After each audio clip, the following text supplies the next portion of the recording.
Welcome back to the Just Jesus podcast. Thank you for joining us again this week for another episode in our still a fairly new Just Jesus podcast. Thank you for joining us, and thanks for those of you that for the last couple weeks have reached out with such positive feedback. I appreciate it tremendously. This is sort of the good and the bad of doing a podcast is you're sort of speaking into the abyss.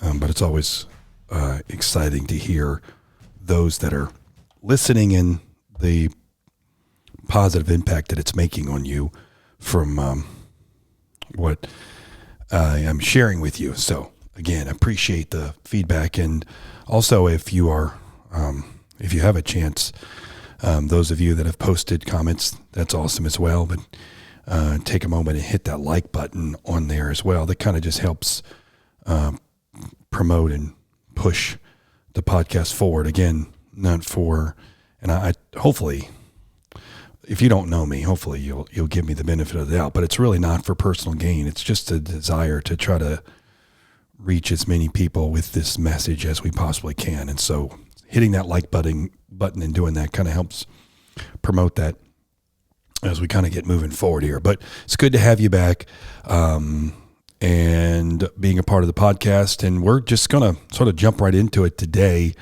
and continue. If you're new to Just Jesus podcast, the point of this podcast is, as the title says, Just Jesus.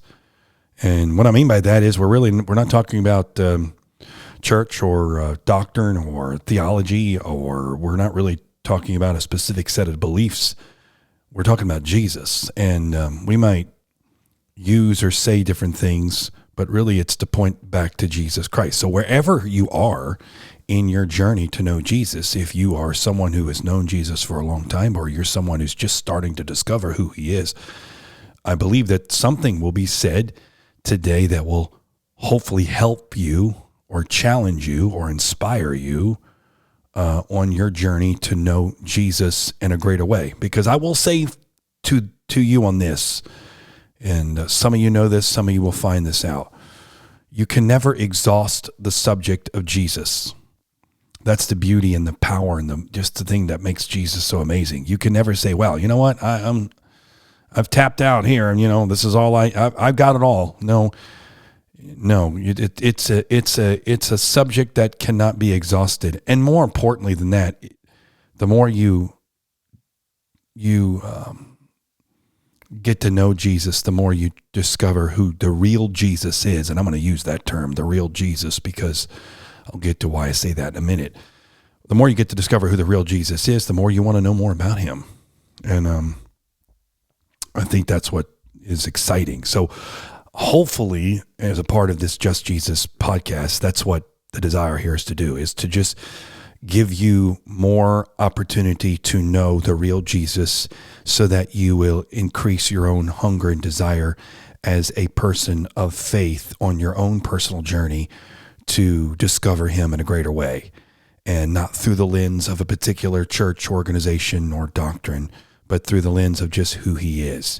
And I've learned that if we could just start with Jesus, he can really help work out all the rest of the details. But we need to start with him.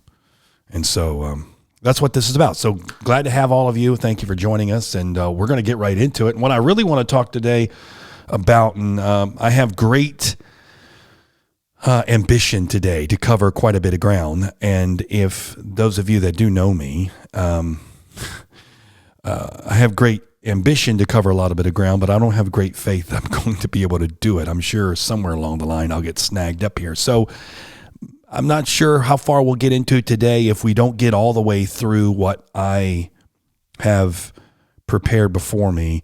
Then we'll definitely come back and finish it up, because I think sort of what I want to discuss today with you in reference to this is so important, and I want to make sure that we cover the material that I have before me so that you can understand sort of the foundation of all this, because I used the term real Jesus. And why did I use the term real Jesus? Is there a fake Jesus?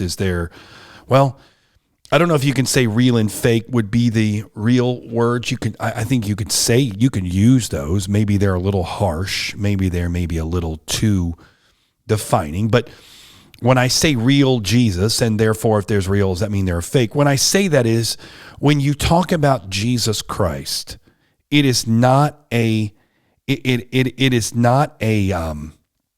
subject that just can be understood by simply just picking up a book and just saying, well, this must be what Jesus is about. And when I say that, hold on just a second for those of you that are already starting to panic by me saying that, because you were like, what about the Bible? Isn't that the book? Yes, the Bible is our main source by which we understand who Jesus is. And the Bible is exactly what we need to understand, because it gives us the information about who Jesus is. The reason I say that you can't just pick up a book and that's who Jesus is because what I have found in my own journey, but also in over 20 years of ministry as a part of fulfilling what I believe is God's calling on my life. So ministering and sharing Jesus with people and trying to help them on their journey. What I have discovered for myself, and then also just through that interaction, is it is almost impossible to enter into any kind of study or pursuit without layers and layers of things in our lives that shape the way we interpret and see things. It's like, for example, this is kind of the silliest way to describe it, but I think it fits, and I think you can relate to it. And it's kind of like the proverbial game. It's like the ultimate game of telephone, right? Everyone, I don't know if everyone played it, but we're familiar with the game that's played. I guess it's like a kindergarten game, right? Where you have a line of kids and you start by telling the first kid something, and then he whispers it to the next kid, and you go down the line and so on and so forth. And usually what happens is when you get to the end of the line, you will find that there is some accuracy in the statement that is given to you by the last person, but over a period of the message being transmitted from one person to another, there are words that become omitted. There are words to become switched. And even though contextually you might have an accurate statement, the specifics of what was stated from the very beginning start to get changed. Well, the problem with that is this, and I've said this before, and this is a huge point that I want you to realize this, because again, let me back up for just a second. Ultimately, to know Jesus requires faith. Ultimately, to know Jesus requires a work of his Spirit, because the Bible talks about his Spirit leads and guides us into truth. So I'm not saying that the pursuit of Jesus Christ is an intellectual one, that we can sit down and put our thinking caps on, so to speak, and we could discover, because I believe ultimately the Bible talks about the fact that it is revealed to us. We are revealed. It's a revelation that comes to us, very much like the same revelation that came upon those who physically got to see the man Christ Jesus, the disciples and those in his inner circle. They received their knowledge of who he was from revelation. He didn't say, hey, go to this school, read this book, do that. So I want to make sure from the very beginning, I'm backing even further up, is this is not my desire to try to say, okay, we're gonna look at Jesus from an academic, intellectual framework, and therefore whatever we come up with we'll know is accurate. That's not the point I'm making. The real point I'm trying to get to is to discover who Jesus is. It takes us to be able to peel back layers in ourselves, but also the layers in the story that has been passed down to us. Because in our own personal life, the real Jesus gets distorted by the layers of our own personal experiences. Because take someone that grew up in a form of religion that was strict, controlling, religion that in some ways was demanding, strict morals, very strongly driven with a set of very, very harsh and rigid guidelines. Well, someone who grows up in that begins to have a very, very different viewpoint of who Jesus is, because someone who grows up in that has a tendency to view Jesus as a judge, as a critic, as someone who is hard to please, if not impossible to please. Whereas someone who grew up on a non-religious background, who knew nothing, they come to Jesus with a sort of skeptic mentality. They don't even know if he's even real.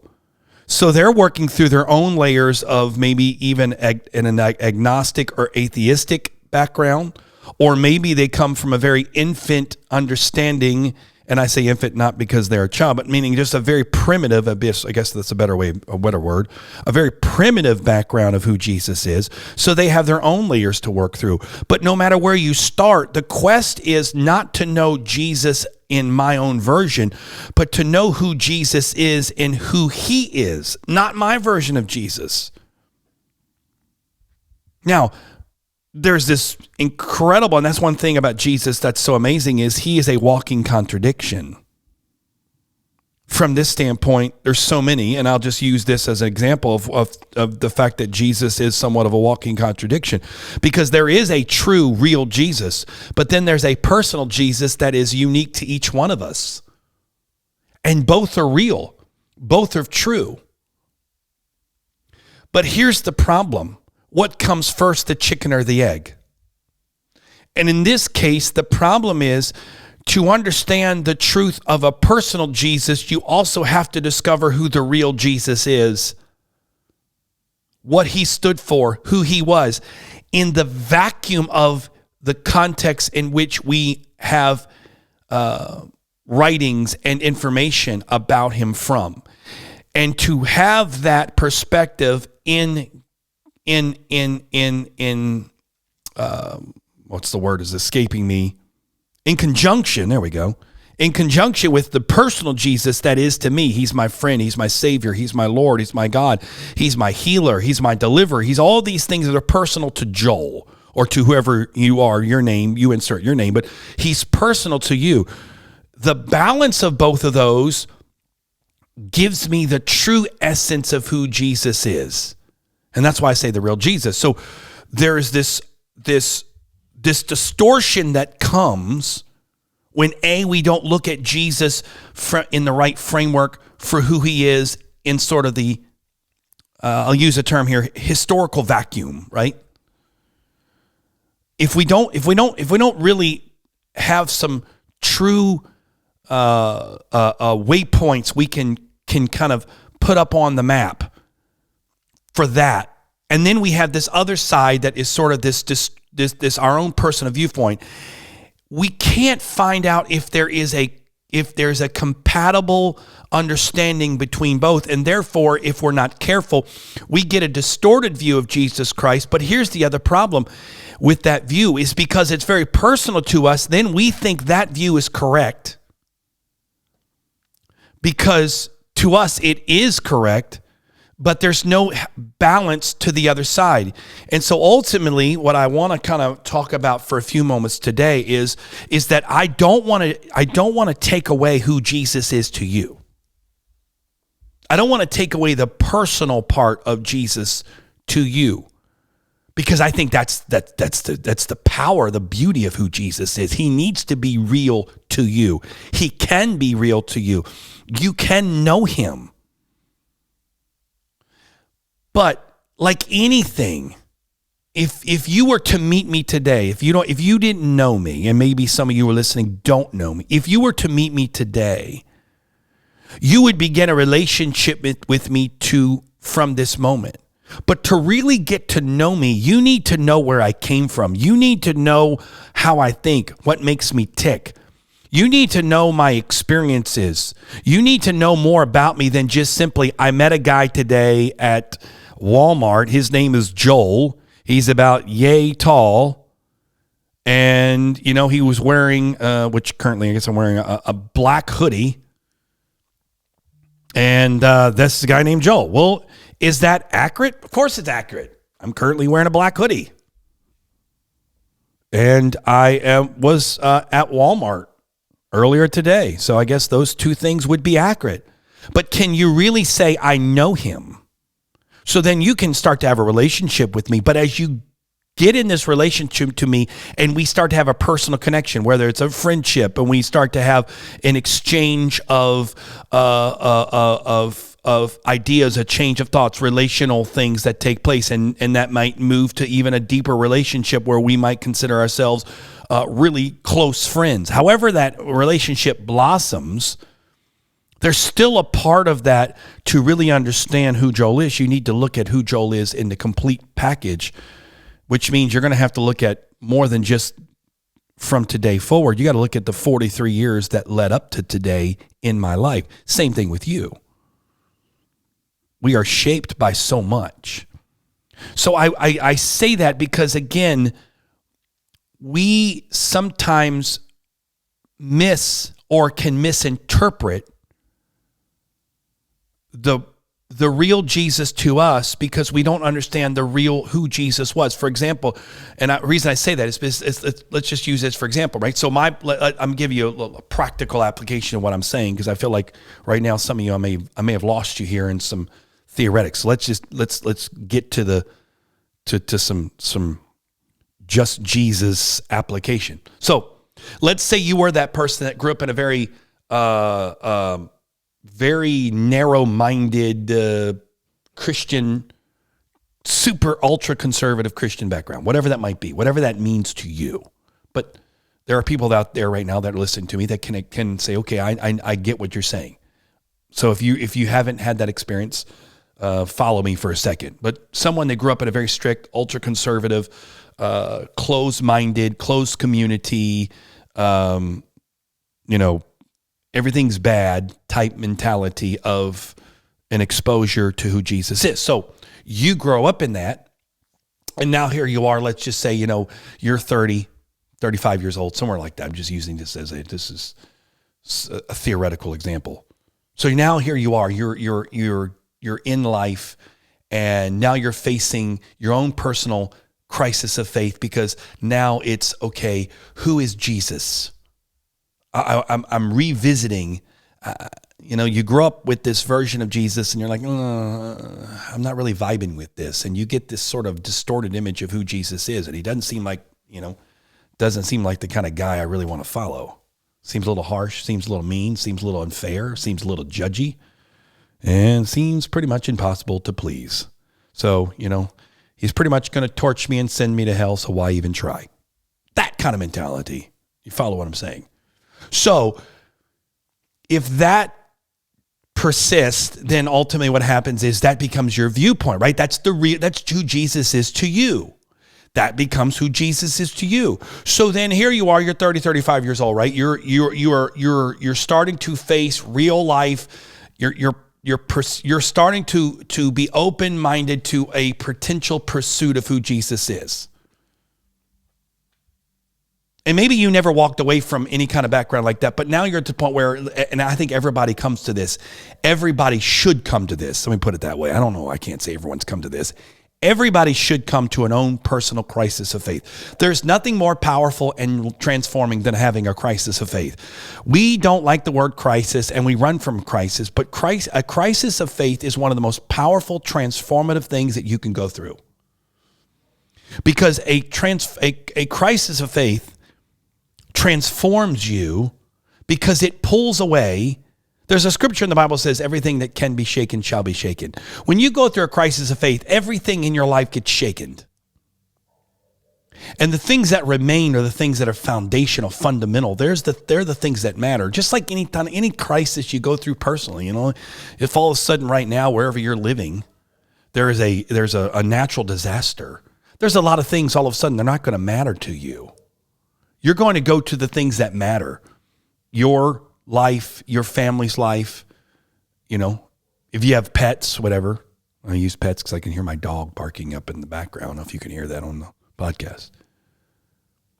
those are the things that are going to matter. So crisis is going to begin to produce in you to strip down everything that is sort of the fluff, the whipped cream in your life, to get down to the substance, the thing that matters. So when you go through a crisis of faith, and everybody should, and if you've been avoiding your own crisis of faith, you're doing yourself a disservice, because a crisis of faith is what's necessary in all of us. And if I could go throughout Scripture and give you example in the Bible of people that went through a crisis of faith. And I'm not talking about, your secondary, your third, fourth, fifth characters. I'm talking about your main characters, your A-listers, your Peters, your Pauls. I mean, the movers and the shakers. These people had their own personal crisis of faith. Go back to even some of the older characters, the Davids, the Abrahams. These type people. Not your, whatever it is, some Thaddeus or whatever it is, some character you didn't even know was a Bible name. So peeling back all the layer, getting back to the point I'm making. So now here you are, you're at a certain age, you're going through your own crisis of faith. Now here's the problem with that. What happens in the crisis of faith is you start to have an inner, you have to face your version of Jesus. You've got to look and see, okay, I'm having a crisis of faith because now I've got to get to the point, what do I believe? What really matters to me? And the problem with that is when you ask that question, it is always framed within the context of what you've been exposed to. Because that person that theoretical person we're coming up with is their version of Jesus. By the way, I am not even close to where we thought we're going to go today. I told you I had great ambition today, but I've had no faith I was going to get there. But I guess this gives us more content to cover for future dates. So this person who is trying to go through this crisis of faith, this theoretical person, right? So they're facing this. It is impossible. I'm telling you, I maybe that's too strong a language. Maybe you could argue with me and say, well, it's not really impossible. I just know for me, and my own experience, and then the experience I've had in working and dealing with others in their own crisis of faith, it is almost impossible. I'll give you a 99.9%. I'll leave out 0.0, I guess it was, 0.001%. Is that right? You doing the math right? I think it's 0.001. Not a full percent. 1/10 of 1% chance that you could get off the proverbial wiggle off the hook. But 99.9% of people cannot go through a crisis of faith in a perfect vacuum. Because if that's the case, I guess it wouldn't be a crisis of faith, right? It would just be a discovery of faith. A crisis of faith is where you have to face what you believe, why you believe it, and do you still believe it? And most of the time in a crisis of faith, things that can be shaken are shaken, and what remains is what we are willing to stake our claim on and say, this is what I believe. What do you believe today? What do you believe? Okay, so you're listening to the Just Jesus podcast. All right. You've made it this far. Congratulations. 23 minutes into it. You've listened to me ramble on for 23 minutes. At least, I guess, there's either you just or don't have anything else to do, or there is somewhat of a hunger. I'm hoping it's number 2 and you're not just that bored, because I don't know if I'm that entertaining. Oh, by the way, I do have something for that. There we go. There you go. I'll keep... There we go. Maybe I'm that entertaining. I have no idea, but you've made it this far. So here you are, and you're listening to this, and you've made it this far. There's a desire to know more about Jesus Christ. I think in all of us, we could say we all want a desire to know more about Jesus Christ. But the question I have to you is, what do you believe? And if you think that's not a valid question, the fact of the matter is that Jesus asked that question. Jesus asked that question. He turned to the disciples and said to them, what do you believe? He phrased it a little different. He said, who do you say that I am? His first initial question was, who does everyone say that I am? And then he asked him a little deeper. He said, who do you say that I am? But he asked this question. And so I pose that same question to you. What do you believe? Well, in order to answer that question, guess what? It requires you to have to look and see, what do you really believe? What do you believe? Do you believe what's been told to you? Do you believe what you've been taught? Do you believe what you've been exposed to? Or do you believe what is written on the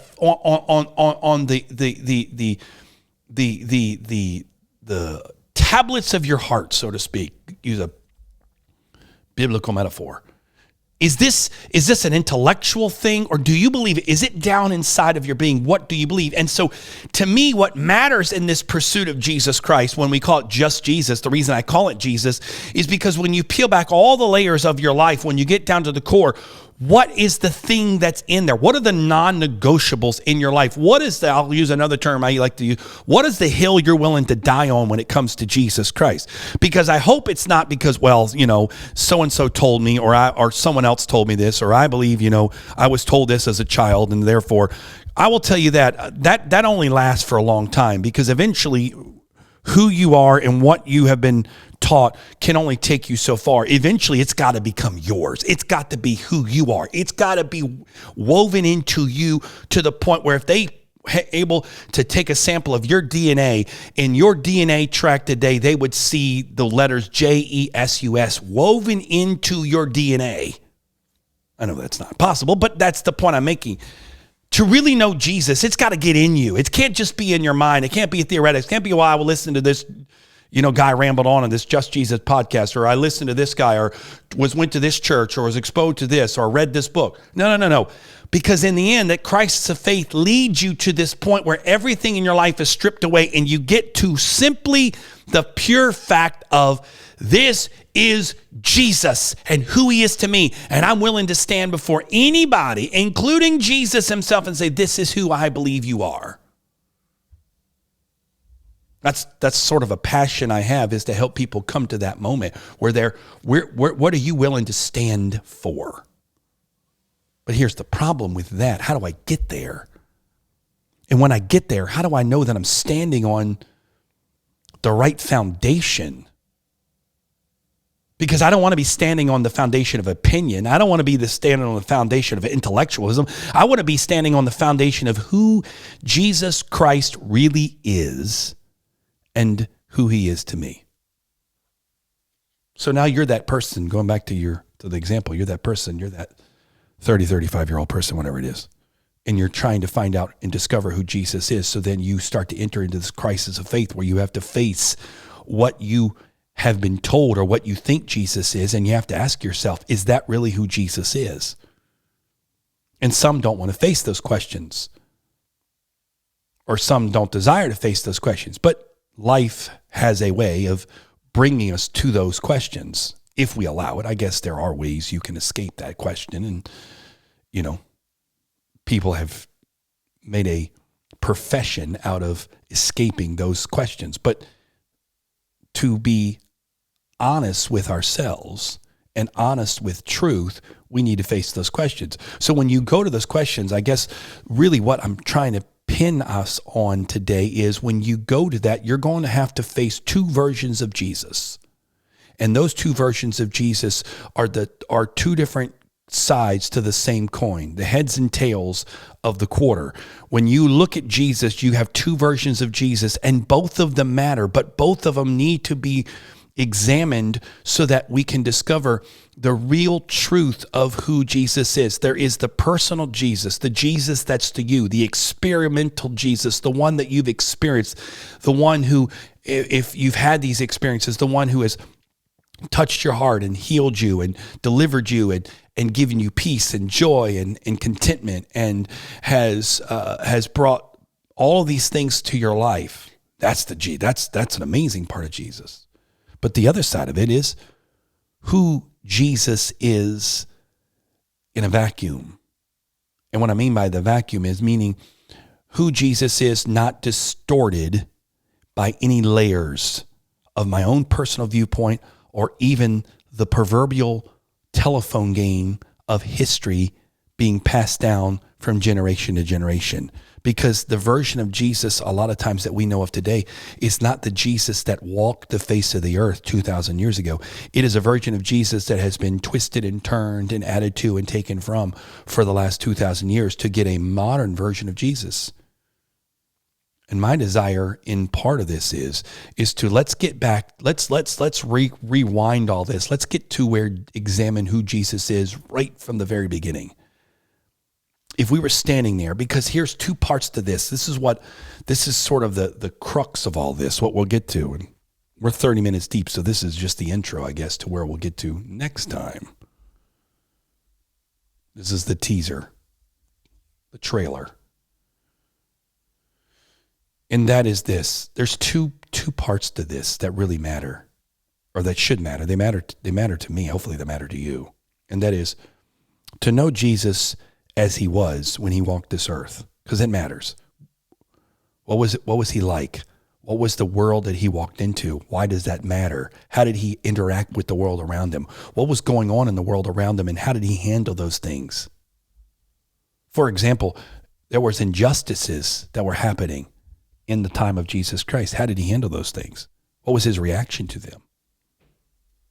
How did Jesus handle the issues, the moral and social issues of the day? How did he do that? What was his response? What was he like to those around him? How did he treat those who were in different positions of authority and those who were in different sort of groups of society? Let's look at that. That's one part of Jesus. The other part of Jesus is, if Jesus were alive today, how would he be? Because we often have a tendency, and this is part of it, and this is all, again, that's why I say this is so layered in all of it. You have to look at every layer, because, again, to only look at one part gives you an incomplete picture of the fullness of who Jesus is. And part of this is that we often look at, okay, what was Jesus like? How did he deal with the Romans? How did he deal with the Pharisees?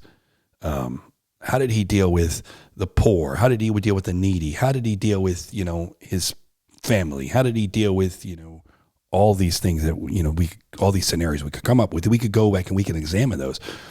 But eventually we need to flip the script. And that would be, if Jesus were alive today, what would he be like? If Jesus were alive today, knowing what we know about Jesus in that world, if we could take Jesus out of that world and put him in this world, how would he be? I mean, I give you, for example, this is sort of, I give you what I'm saying. So in that world, when Jesus showed up, and the Bible talks about he came in the most lowly way you could come, unannounced, as a afterthought, where he couldn't even be birthed in a proper place. He was born in a place designed for animals. And he grew up in a very small, out-of-the-way place. That's what Nazareth was. Nazareth was not a metropolis. It was sort of out in the back country. It's not a place people really went to. It was miles and miles away from any cultural significance city, such as a Jerusalem or things like that. And it was still far away from a place of trade, sort of like a Capernaum, somewhere like that. That was more of a trade center. So Jesus comes to a place like that. And then when he announces his ministry, he kind of does it sort of like in a sheepish way. And then his ministry is very different than what we might think it would be. So if that's what we know of Jesus, let's fast forward. Let's bring Jesus today. If Jesus showed up, how would he show up? Would he be in the, private suite at the best hospital with gold-plated hospital beds, the best doctors, nurses, to be there when he was birthed out of his mother's womb? Would it be announced on the 6 o'clock news? Would YouTube be filled with videos? Would Facebook and X, not Twitter now, it's X, Instagram, TikTok, would all that be blown up with hashtag Jesus because this babe is now born? Or would we even know it? Would it be so nondescript that we wouldn't even know it? And then fast forward, would Jesus have picked New York, LA, London, Paris?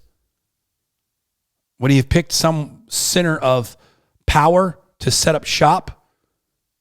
Because that's where, Jesus came to this earth. He definitely would have set up at 1600 Pennsylvania Avenue, right? Right there in the heart of it all. The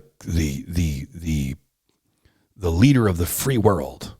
That's where Jesus would have walked in and said, yo, thank you for keeping the house warm. It's mine now.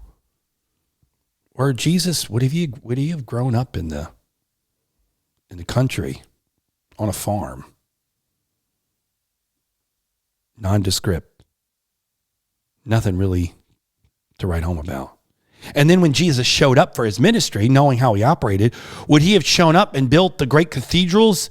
Would he have built a huge building with the best technology available to him, with all the shiny bells and whistles that would be available, with $1 million sound systems and the best bands and best musicians in the world? And would he have been the greatest orator? Would he have created this incredible, have you seen kind of like, it's kind of the extreme, but have you gone online? If you haven't gone online, you got to check it out.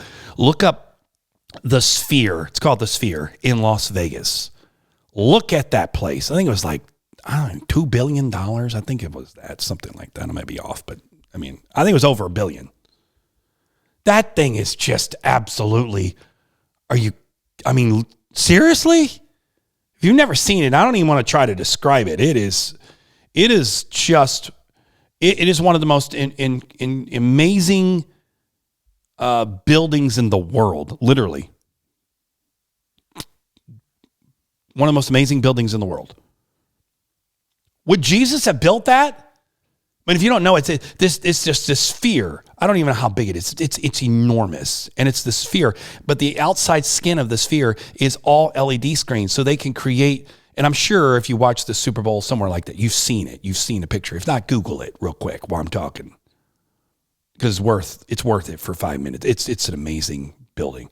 But the outside is a big giant screen. Can you imagine?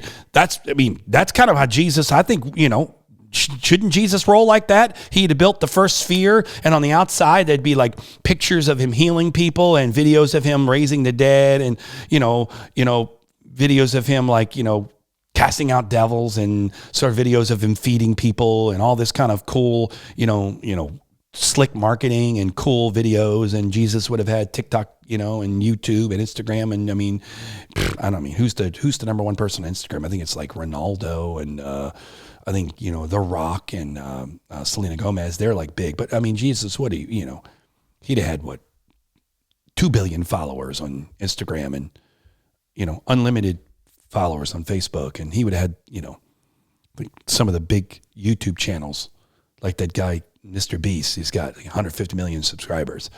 Jesus he could have done that in his sleep, yawn, Is that how he would have done it? You say, well, no, I don't think how he would have done it. Well, then my point is if that's not how he would have done it, why is that the measurement of Christianity now? Christianity is measured by how big something is, how successful it is, how much views it gets, and therefore, based on all these metrics, then that's a success. Well, if we're saying, here's the point, I'm getting to all this is why this matters. If we're saying, wait a minute, that's not how Jesus rolled. He was sort of kind of sheepish. In fact, half the time he did something, he told people, listen, don't go tell anybody I did that.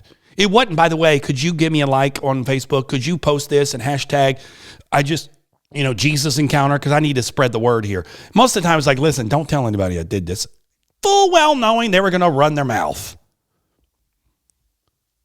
If that's how Jesus operated when he came, if we fast forward to the version of Jesus we know of now, why do we expect or want or desire or framework Jesus into this sort of, gold-plated, Bugatti driving, wealth giving, sort of the Santa Claus, the ultimate Santa Claus, with every trick known and every blessing known into this world in his sack, where we're just waiting in anticipation for that morning when he comes down the chimney of our life and gives us the presents that we all wait for.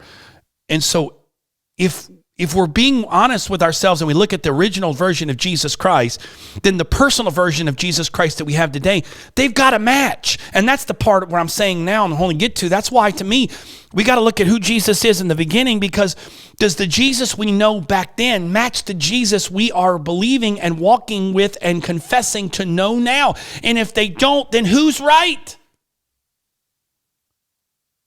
Which version is the one we're supposed to go with?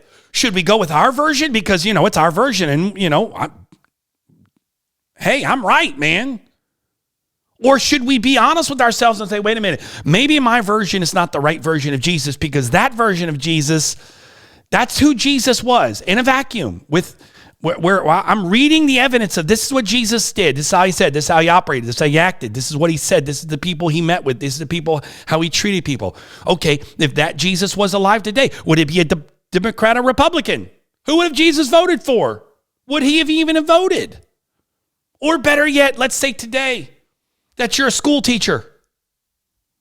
Notice I'm using that because I'm trying to think of a profession that's sort of benign and I'm not going to upset anybody. So you're a school teacher.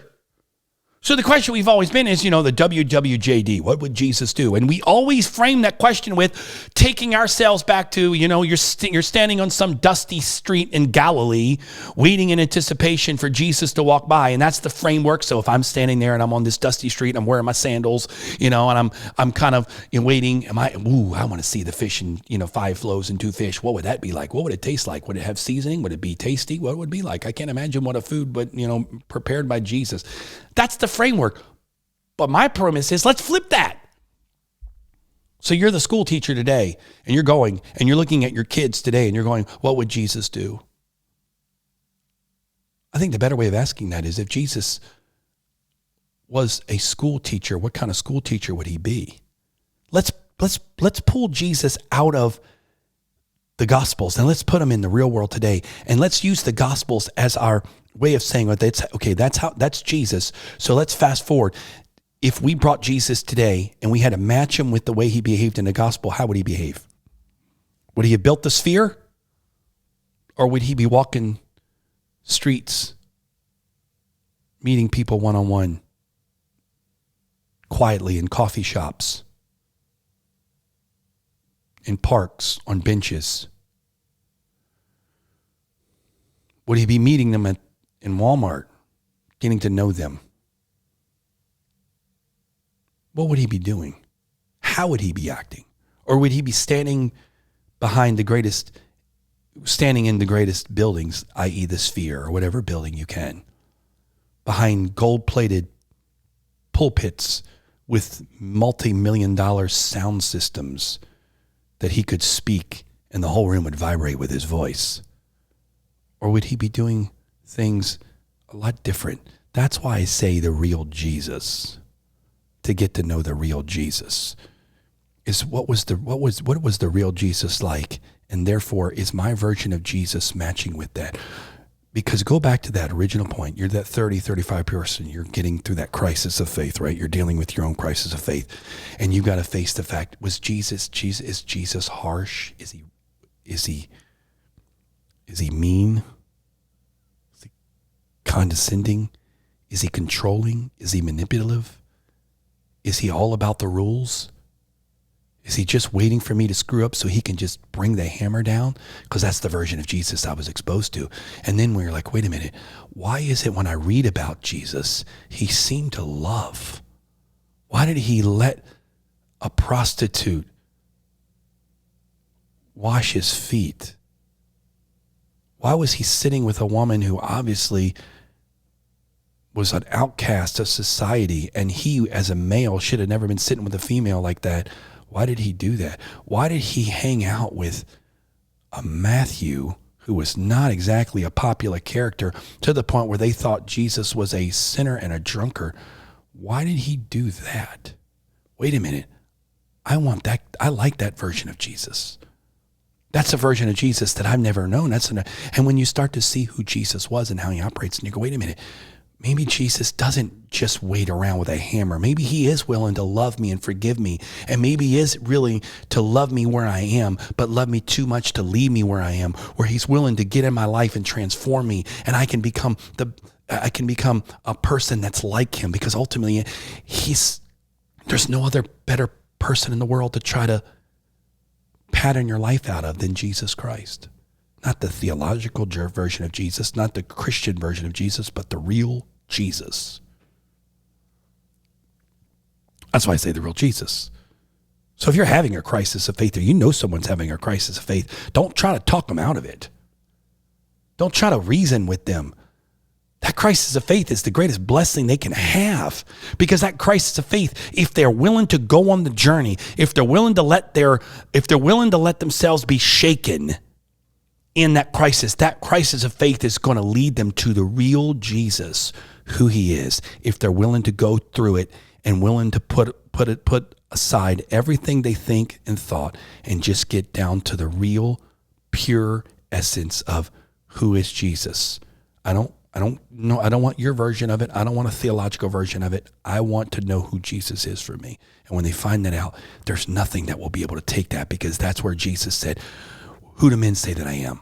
And then he looked at them and with such conviction and said, "But who do you say that I am?"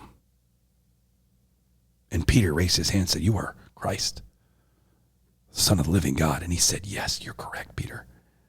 And he said, you didn't get this from flesh and blood. You got this. You got this through a supernatural encounter where you saw me for who I was. That's what this is about. That's why I say just Jesus. That's why I'm calling this just Jesus, because I just want to talk about Jesus. If we get back to the real Jesus and we can peel back the layers of our own life and our own experiences and all the layers of religion and all the layers of modern Christian thinking and the distortion that's come from both sides, both from the skeptic and the religious, and we can pull back all those layers. Let's just get back to, let's say, you know what was Jesus like? Who was he? And that's the version of Jesus that was in the purest form, so that I can say, okay, does that match up with who I think Jesus is? And if it's not, then I've got to be willing to adjust maybe my thinking to match the real Jesus. But man, when those two things start to come together, it's a powerful thing. It's a powerful thing. So, wow. I told you from the beginning, I warned you.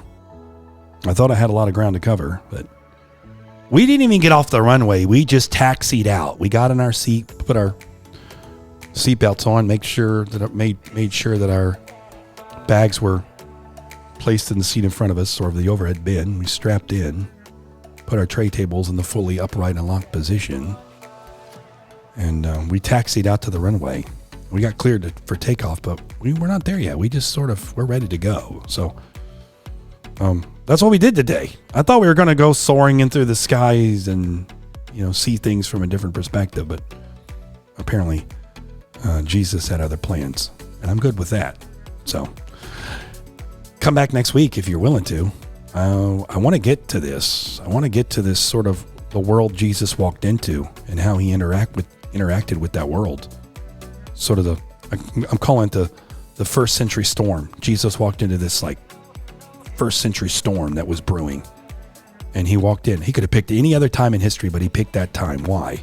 What was significant about that, and how did he act in that? How did that affect his ministry, and how did he shape his ministry to match that time? And I think if we start to do that, we start to really see a viewpoint of Jesus that maybe some of us have never seen before, or some of us have forgotten.